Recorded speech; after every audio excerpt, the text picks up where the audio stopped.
اللہ تعالیٰ بندوں کو آزماتا ہے، پرکھ کرتا ہے، امتحان لیتا ہے، طرح طرح کی نعمتوں سے اسے مالا مال کرتا ہے، کاروبار وسیع ہو جاتا ہے، اس کے لیے دولت کے انبار لگ جاتے ہیں، دنیاوی مال و اسباب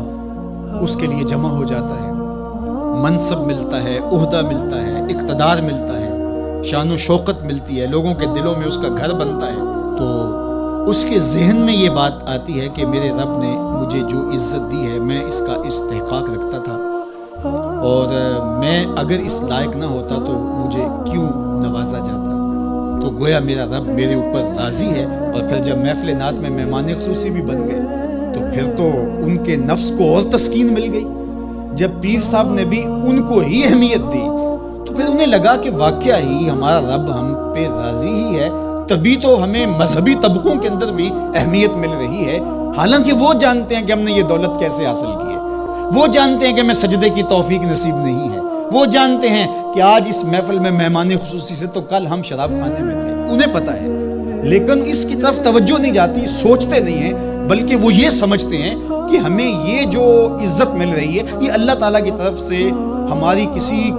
قبولیت کی وجہ سے یہ عزت ہے، حالانکہ یہ ان کی آزمائش تھی، ان کا امتحان تھا۔ دوسری بات، وَأَمَّا إِذَا مَبْتَلَاهُ، اور جب اللہ اس کو آزماتا ہے، فَقَدَرَ عَلَيْهِ رِزْقَهُ، اور اس کے رزق کو تنگ کرتا ہے، اس کو آزمائش کی بھٹی میں ڈالتا ہے، فَيَقُولُ رَبِّي أَهَانَنِ، تو پھر وہ چیخ اٹھتا ہے، میرے رب نے تو مجھے ذلیل کر کے رکھ دیا۔ بیماری آ جائے، ابتلا میں مبتلا ہو تو وہ کہتا ہے کہ میرا رب مجھ سے ناراض ہو گیا، تو یہ انسان کی کج فکری، ایسا نہیں ہے۔ کسی شخص کو دولت کا دیا جانا یہ اللہ کی رضا کی دلیل نہیں ہے، اور کسی شخص کو غربت کے امتحان میں ڈالا جانا یہ اللہ کی ناراضگی کی دلیل نہیں ہے۔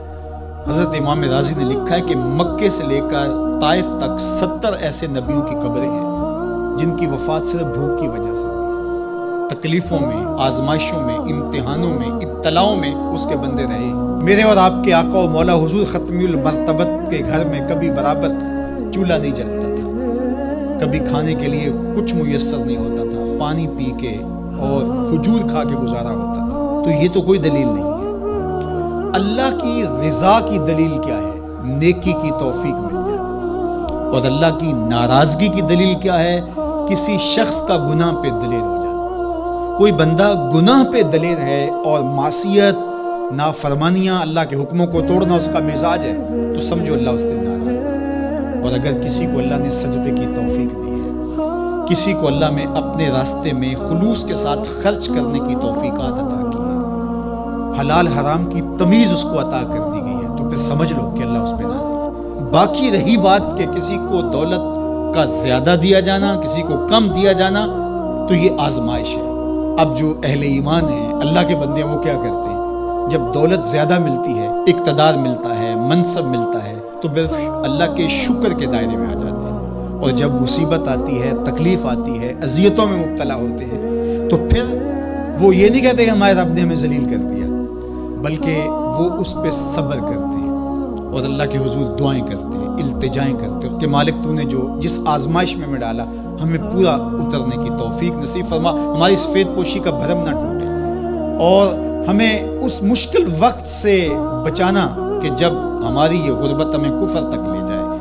اور جب ان کو دولت مندی دی جاتی ہے تو وہ ڈرتے ہیں کہ اللہ ایسا نہ ہو کہ یہ دولت ہمیں فرعون بنا دے، یہ دولت ہمیں نمرود بنا دے، ہمارے اندر بخل پیدا ہو، تکبر پیدا ہو، ہمارے اندر غرور پیدا ہو، تو وہ اس حالت کے اندر اللہ تعالیٰ کا شکر یا دوسری حالت میں اللہ کے حضور صبر کی توفیق مانگتے ہیں اور صبر کے ساتھ اپنی زندگی گزارتے ہیں۔